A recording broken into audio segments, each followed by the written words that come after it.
Hello friends, welcome you all. आज मैं आपके लिए जो वीडियो लेकर आ रहा हूँ, देखिए बात करेंगे एक क्वालिटी स्टॉक की, बात करेंगे एक वैल्यू स्टॉक की, जिसको आप देखोगे आप कहोगे वाह क्या स्टॉक है, क्या टारगेट 5,000 प्लस का अचीव कर पाएगा।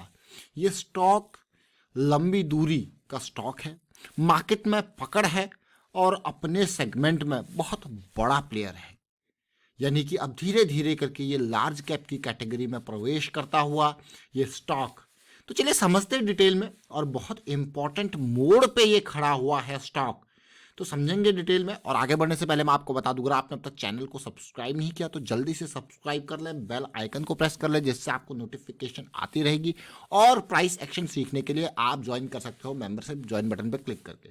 और एक और इम्पॉर्टेंट बात, देखिए इस चैनल पे आपको बहुत सारी लर्निंग्स मिलती है, और सबसे इम्पॉर्टेंट जो फोकस एरिया होता है वो रिस्क मैनेजमेंट का होता है।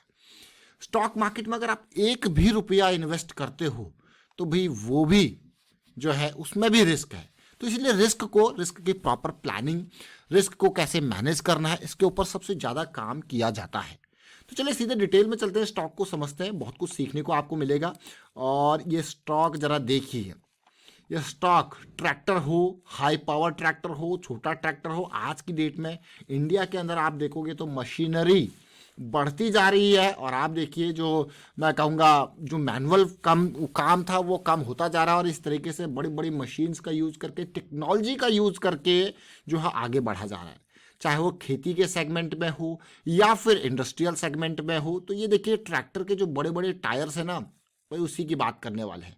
यानी कि एक टायर की जब भी बात आती है, इसको आप कहते हो ऑफ हाईवे टायर। नॉर्मली जब हाईवे टायर्स की बात आती है तो एमआरएफ, अपोलो टायर्स, ये बड़े बड़े नाम आपके सामने निकल के आते हैं।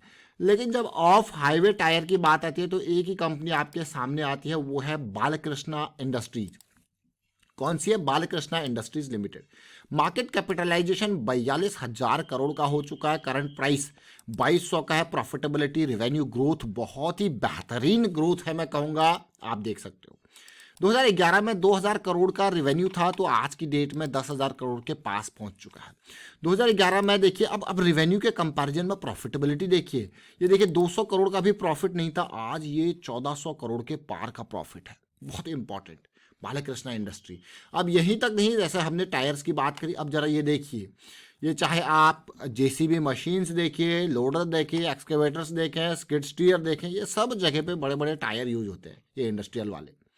तो ये टायर में किसका काम है, कौन से टायर हैं भाई? बीकेटी यानी कि बालकृष्णा इंडस्ट्रीज। आप देख सकते हो अलग अलग, तो जिस जिस तरीके से जिस सेगमेंट में इनका यूज़ है आज की डेट में इंडिया के अंदर, कंस्ट्रक्शन में, इंफ्रा सेगमेंट में, तो ये स्टॉक मेजर हो जाता है। चाहे आप कहीं के भी देखिए, ये बड़ी व्हीकल्स के, आर्मी वाले व्हीकल्स के टायर्स को भी आप देख सकते हो, बड़े टायर्स, तो वहाँ पे नाम आता है बीकेटी का। बालकृष्णा इंडस्ट्री स्टॉक कोई कमी नहीं, आप इसके प्रॉफिट ग्रोथ, रेवेन्यू ग्रोथ को देख सकते हो, लगातार बढ़ता जा रहा है लगातार। और स्टॉक रडार में क्यों आया है वो समझेंगे। देखिए ये इसका मंथली चार्ट है, और अगर आप ध्यान दो 2009 का जो लो है वो 10 से 11-12 का प्राइस था। उसके बाद स्टॉक ने देखिए बहुत ही इंपॉर्टेंट मूव यहाँ से दिया और रैली आई।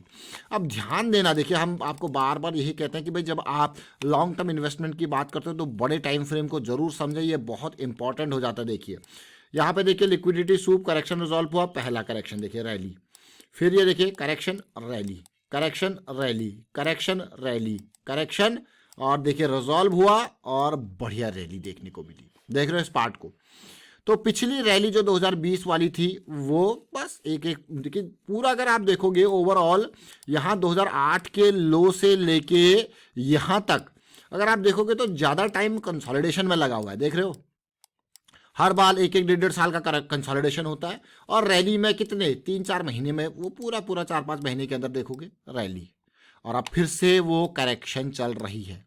बस यही कारण है ये स्टॉक फोकस में है, करेक्शन चल रही है। और हर रैली आप अगर ओवरऑल देखोगे ना, बड़ी बड़ी रैलीज अगर आप ओवरऑल देखोगे, हर इम्पल्स लेग ऑलमोस्ट 300-300% जंप होता है। देखिए 300-300%, अगर इस लेग को ही देख लो, ये देखिए ये देखिए कितना 400% का है पूरा का पूरा लेग। तो इसी तरीके की सिचुएशन जो आपको यहाँ पे देखने को मिली थी 2015 में, वही सिचुएशन आपको ये यहाँ पे अभी देखने को मिल रही है। थोड़ा कंसोलिडेशन और देखने को मिल सकता है, लेकिन ये अब जो है तैयारी कर रहा है। और अगर मैं लास्ट मूव को देखूं तो जो बिल्कुल बॉटम से इस मूव को देखा जाए तो कितना था, ऑलमोस्ट 322% का। और अगर आप इस मूव करंट सिचुएशन को समझो तो करंट सिचुएशन के हिसाब से आपको हो गया यार ये तो 322% अगर करंट के हिसाब से देखा जाए तो बहुत दूर बैठता है।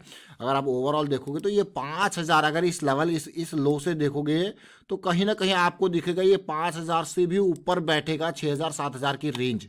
अभी हम चलेंगे छोटे टाइम फ्रेम पे, समझने की कोशिश करेंगे। और अब आते हैं हम वीकली टाइम फ्रेम पे। अब वीकली टाइम फ्रेम पे करेक्शंस देखिए आई और कैसे रिजॉल्व हुई, ध्यान देना बहुत इंपॉर्टेंट ये अंडरस्टैंडिंग जो आगे भी हमारे काम आएगी। और ज़रा देखिए ये किस तरीके से करेक्शन बार बार रिजॉल्व हुई, जो आपको यहाँ पे सिखाएगी बहुत कुछ। इस पार्ट को देखिए कैसे रिजॉल्व हुई, इस पार्ट को देखिए कैसे रिजॉल्व हुई। और जैसे मैंने आपको कहा बड़ी रैलीज दिखी है 300 300 400 400% की ओवरऑल। तो आप देखिए फिर से यहाँ पे इस लेग को देखिए और यहाँ पे इस लेग को देखिए, आपको क्या वाह, ये लेग को जब आप देखोगे आप कहोगे क्या सिचुएशन पॉजिटिविटी वाली। ये करेक्शन जो आप देखोगे समझोगे ये 2211 का प्राइस है, तो क्या 5000 का टारगेट पार कर पाएगा ये स्टॉक, समझने वाली बात है। 5000 का टारगेट, तो चलिए इसको समझते हैं थोड़ा सा और डिटेल में। 5000 के टारगेट की अगर बात करें तो इनिशियल देखिए 5000 का टारगेट तो बहुत आगे वाली बात है, जिसमें आप देखोगे तो आपको जो रैलीज देखने को मिलेगी। फिलहाल जो सिचुएशन है वो धीरे धीरे करके पहला टारगेट यहाँ और यहाँ पे भी आके भी, क्योंकि रैली है तो फिर आप कहोगे correct pull back situation, impulse correction, फिर आगे यहाँ पे एक consolidation correction all time high, क्योंकि एक इंपॉर्टेंट लिक्विडिटी एरिया होता है। तो करेक्शन या पुल बैक यहाँ पे एक्सपेक्टेशन होता है, फिर आगे की तैयारी। क्योंकि ये लॉन्ग टर्म पर्सपेक्टिव से मंथली का अगर आप ओवरऑल पिछली रैली यहाँ से देखोगे तो 2016 जुलाई, और अगर इसका पीक का फॉर्मेशन देखोगे 2018 जुलाई, मतलब 2 साल लगे इसको यहाँ से यहाँ मूव होने में। कितना टाइम, 2 साल। और उससे पहले की अगर करेक्शन को देखोगे जुलाई 2014, 2 साल करेक्शन, 2 साल में ज़बरदस्त मूव। फिर अभी अगर आप देखोगे इस बॉटम को देखिए, ये ऑलमोस्ट मार्च 2020 से और ये सितंबर 2021, मतलब 1.5 साल में ये पूरी पूरी रैली। अब देखिए सितंबर 2021 से आप देखोगे ऑलरेडी 1.5 साल के राउंड का करेक्शन चल रहा है और ये रैली फिर आगे का मूव, जो कि पूरा का पूरा देखिए 1.5 साल में इतना बड़ा मूव आया है। इन बिटवीन 1-2 आपको छोटी करेक्शंस भी देखने को मिली है, यानी कि फ्रैक्टल नेचर ऑफ मार्केट। तो ये स्टॉक इसी कारण से रडार में है। तो चलिए और अगर इसका थोड़ा सा मोमेंटम एंड ऑल समझते हैं, देखिए धीरे धीरे एक पॉजिटिव नोड लेके चल रहा है। और पॉजिटिव नोड का जो RSI को अगर आप देखोगे तो जो ये सिचुएशन आप देख रहे हो RSI पे भी आप देख सकते हो कि ये ऑलरेडी पार हो चुका है और अब एक बुलिश एरिया में प्रवेश कर रहा है। तो यहाँ पे कंसोलिडेशन आने वाले हफ्तों में बहुत इंपॉर्टेंट रहने वाली है स्टॉक के लिए।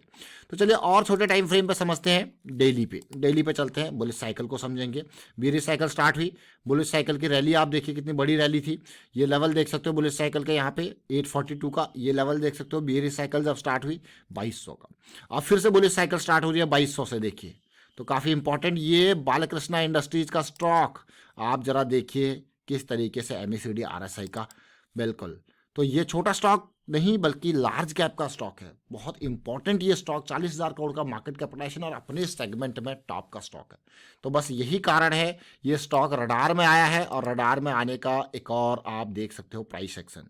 ये प्राइस एक्शन जब आप देखोगे, ये प्राइस एक्शन मैं आपको इसीलिए दिखा रहा हूँ, देखिए बिल्कुल आप कहोगे वाह, जो पॉजिटिव सिचुएशन यहाँ पे देखने को मिल रही है। तो कभी भी आपको ये एक बड़ी रैली में तब्दील होता हुआ दिख सकता है आने वाले टाइम पे। रिस्क मैनेजमेंट, मान लो मैं 2200 पे खरीद रहा हूँ और मेरा स्टॉप लॉस देखिए, डीप स्टॉप लॉस की बात करें तो ये इंपॉर्टेंट, रिस्क मैनेजमेंट इंपॉर्टेंट है। अगर प्लान फेल हो जाता है तो निकलना कब है वो पहले ही पता होना चाहिए, एंट्री से पहले। क्या मेरे अफोर्डेबल ब्रैकेट में है ये रिस्क, अगर है तभी आगे बढ़ना है, नहीं तो अवॉइड, इग्नोर। सिंपल सी बात, बिल्कुल क्लियर है, स्प्राइट क्लियर है। आपने ऐड सुना होगा ना आपने, तो ये वही वाली बात है। अगर आपके ब्रैकेट में आता है तो ठीक है, प्लान फेल हो गया क्योंकि निकलना भी है और वो रिस्क मैनेजमेंट हमारा वही इंपॉर्टेंट पार्ट है।